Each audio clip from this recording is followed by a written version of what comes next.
So in this chapter, we'll be taking a quick review of the chemistry of biology. You should be familiar with this from your general biology class. However, sometimes we forget this information, and it's really important to understand chemistry in order for us to thoroughly explore the mechanisms of growth and infection as we study the details of microbial growth. So let's begin by reviewing what matter is. Basically, matter is anything that occupies space and has mass. Matter can exist in three states. When we think of water, it has a solid state, like ice, a liquid state, which is the water that we can readily drink, and a gas state, as in steam. Atoms are the smallest particle of an element that retain the properties of that element. Atoms come together in various forms to form matter itself. They come together by forming bonds, and these bonds then allow the creation of molecules. Molecules are the fundamental building blocks of all systems. We'll be focusing here on biological molecules. Either way, we'll review that an atom contains subatomic particles that we call protons, neutrons, and electrons. Protons and neutrons make up the nucleus, and then the electrons surround the nucleus. So as you can see here, the protons and neutrons make up the nucleus of the atom, and we see electrons floating around the outside. They're held together by the attraction of positive protons and negative electrons.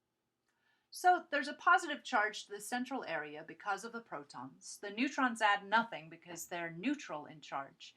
And the electrons are negatively charged, so they're held around the outside, hovering in a cloud around the neutron and proton nucleus. There are many different types of atoms that make up matter. Each of them contain different numbers of protons. You'll recall an element is defined by the number of protons that it contains. Usually, it has a matching number of neutrons and electrons. However, this is not always the case. Each element has a characteristic atomic structure, and this atomic structure gives it a very predictable chemical behavior. Each element is assigned a distinctive name with an abbreviated shorthand symbol. You'll recall some of the simpler ones, like hydrogen, H, is atomic number 1. Thus, it has how many protons? 1 proton. It doesn't have any electrons in the usual biological state that we'll see it, so that's one of the exceptions. When we see an atom that does not have the same number of neutrons, these are isotopes. Radioactive isotopes are often used in research for dating fossils and other ancient materials, as well as in medical applications. For example, tritium is tritiated hydrogen. It has 1 proton, which makes it hydrogen by definition. In the normal sense, it doesn't actually have a neutron with it at all. If it does have a neutron, it's called deuterium. And if it has 2 neutrons, it's called tritium. Tritium is the unstable version, and thus it's radioactive and allows us to radioactively label many particles in biology in order to explore some of the mechanisms of actions of various proteins and such. You'll also recall that atoms have electron orbitals and shells. That is, that electrons move around that atom at particular energy levels, further and further away from the nucleus. Here we can see a chart of the biologically important atoms, their various electron shells, and their names and numbers, and atomic mass. Atomic mass is the number of protons, the number of neutrons, plus the number of electrons. Now, the number of protons and neutrons are usually equal to each other, so atomic mass is going to be double the atomic number, plus a small fraction, because the electrons have negligible weight. So take a quick look at these and recognize that these are some of the atoms or elements that we'll see throughout this semester. Now let's take a closer look at the orbitals and shells. Essentially, an atom can be envisioned as a central nucleus that's surrounded by a cloud of electrons.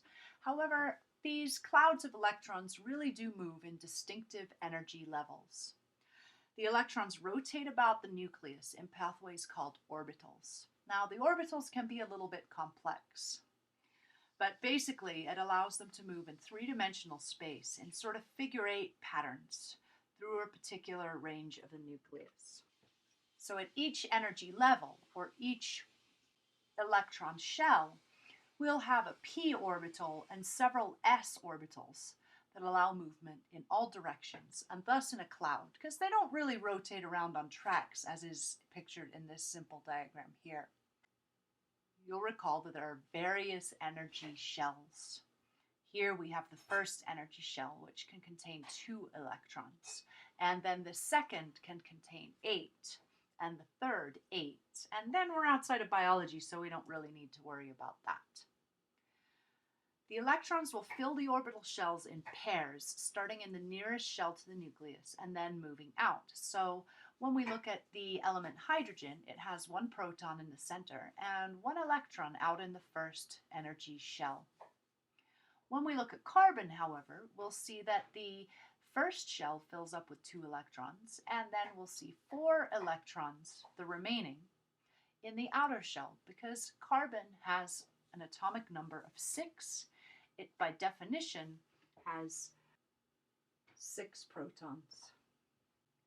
Because it's stable, it also has 6 neutrons and 6 electrons in this case. So it's the interaction of electrons in the outermost energy shell that causes atoms to interact and create bonds that form molecules and compounds. Most elements don't exist naturally in the pure form. For example, you'll always see oxygen bound to another oxygen in the form of O2. When we have a combination of 2 or more atoms, it's called a molecule. For example, N2. Nitrogen does not exist in a single atomic nitrogen form. It always is traveling with another nitrogen. The same for oxygen. When we have 2 or more different elements bonded together, we call them compounds. For example, glucose is a compound, C6H12O6. These molecules and compounds are held together with chemical bonds. The chemical bonds come in 3 different forms. We have the covalent bonds, we have ionic bonds, and we have hydrogen bonds. We're going to take some time to explore these bonds in more detail and review how these atoms interact with each other in these different bond types. But first, let's have a concept check. If an extra neutron were added to a carbon atom, what would be the result? Would it A, be a new element? Would it be an ion? Would it be radioactive? Or would it be an isotope? Well, we know that it won't be a new element because the number of protons define the element, so we can cross A off our list for certain. Would it be an ion? An ion we haven't really covered yet, so let's leave it on the list. Would it be radioactive? Well, we looked at tritium and that was extra nitrogen. That was extra neutrons and it was radioactive, so that's a maybe. Would it be an isotope? Ah, there we are. An extra neutron or less neutron would make that an isotope. So D is the correct answer. Now an ion is when we have a charged particle, plus or minus, anion or cation. And an isotope is not necessarily radioactive, so we can cross both of those off the list.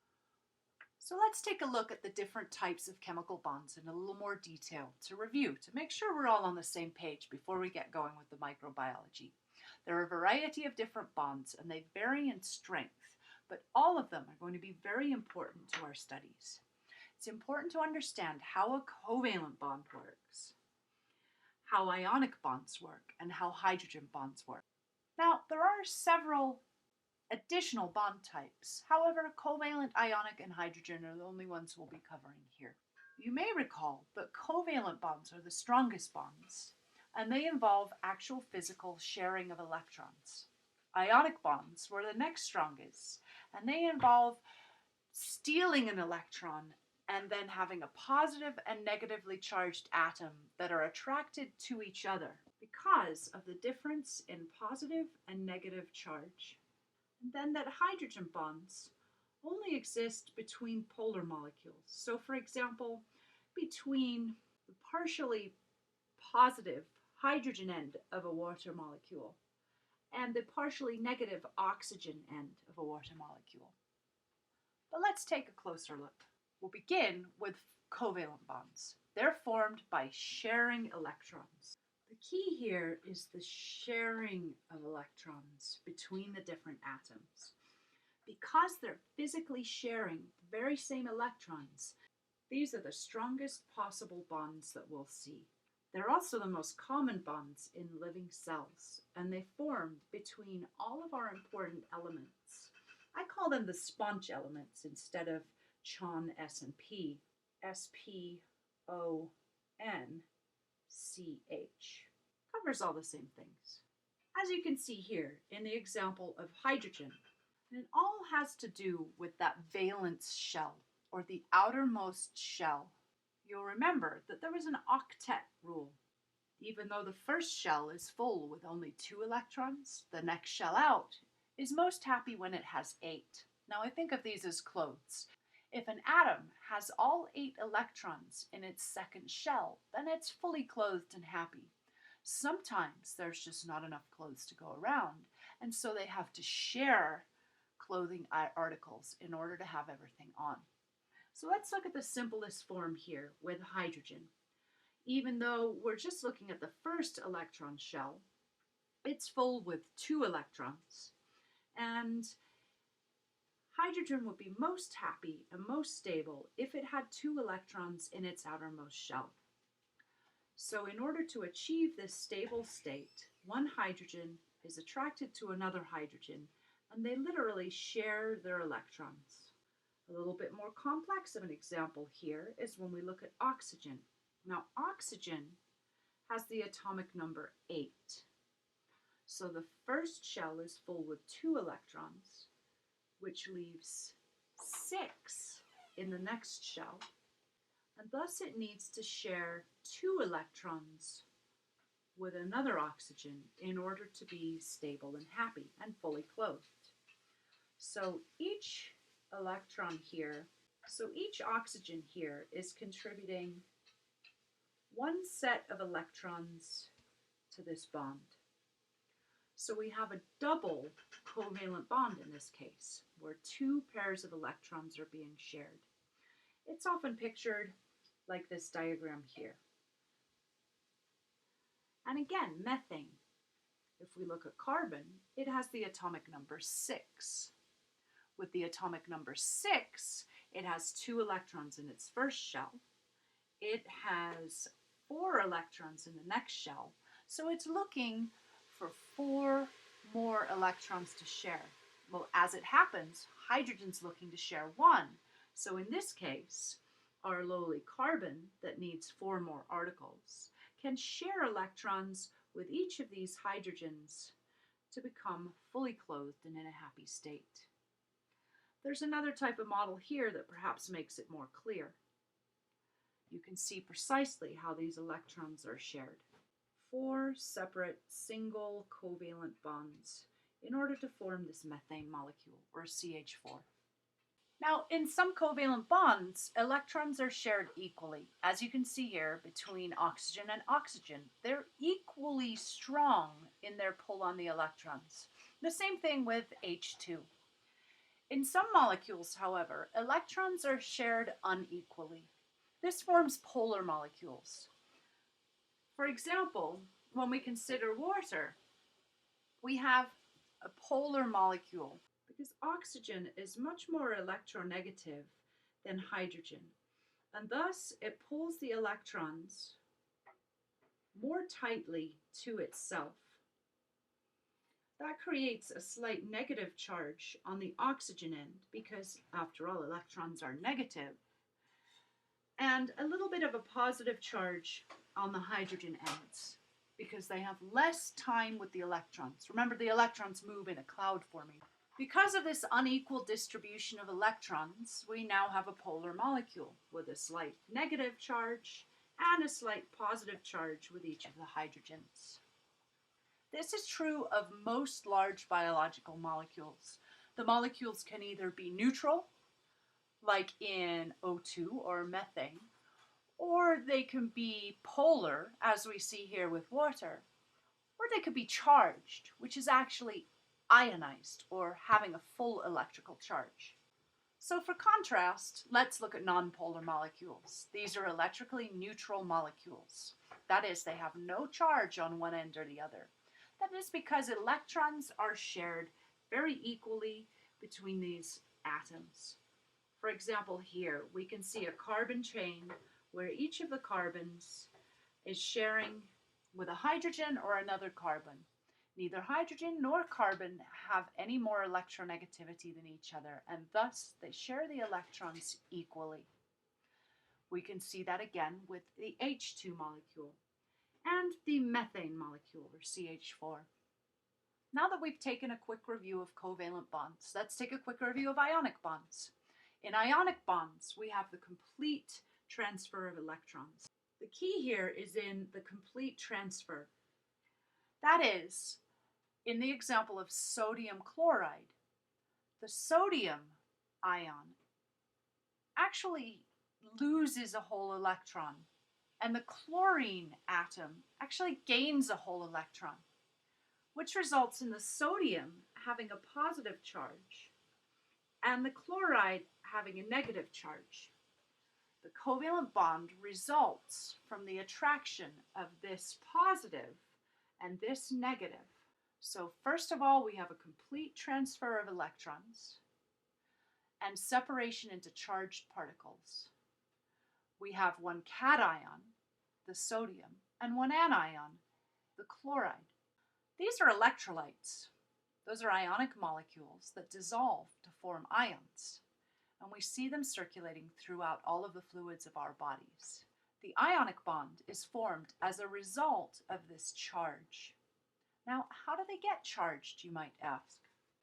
They become charged because sodium has an atomic number of 11. If we look at the electron shells, then that means that it should have 2 electrons in the innermost shell, and then 8 electrons would fill the second shell to bring us to 10 electrons, which leaves us one short. In its normal state, sodium has 1 additional electron shell that contains 1 electron. The opposite is true for chlorine. When we look at chlorine, it has the atomic number 17, which means in its normal state it has 17 electrons, 2 in the inner shell, 8 in the next shell to equal 10, and then 7 in a third electron shell. Because it has more electrons in its outer electron shell, it has a strong draw for an additional electron. Sodium only had 1 electron in its outermost shell, and so it's willing to give that up. That leaves chlorine with a full outer electron shell and sodium with a full outer electron shell. So essentially they're both happy. However, they're charged. In this analogy with the sharing of clothes, we're not sharing clothes, but chlorine literally comes up and steals sodium's jacket, its outermost layer. And then sodium runs around chasing chloride to try and get it back.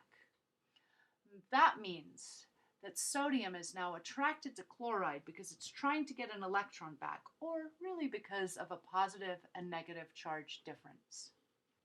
The final bond type that we'll take a look at are hydrogen bonds. Now, hydrogen bonds result from covalent bonds between other atoms. The best place to look at hydrogen bonds is when we consider water, because we've already looked at it. In water, you'll remember that we have a slight negative charge on the oxygen end of the molecule and a slight positive charge on the hydrogen end of the molecule. This creates a polar molecule. It's only polar molecules that will form hydrogen bonds. The slight negative end of one polar molecule will bind to the slight positive end of another polar molecule. They're relatively weak bonds. covalent being the strongest, ionic being the next, and then hydrogen. Again, there are other weaker bonds such as van der Waals forces, but we're not going to cover them in this review. These hydrogen bonds are very important in many of the biological molecules that we'll consider this semester. So take a moment right now to write down the difference between covalent, ionic, and hydrogen bonds. Consider in this question whether we're sharing electrons, stealing electrons, and then being attracted to each other, or simply having a weak bond between a slightly positive and a slightly negative end of a molecule. This will be one of your diagramming assignments for this week. So please pause now and do a concept check. See if you really understand this so that you can ask questions before it's time for the diagramming assignment.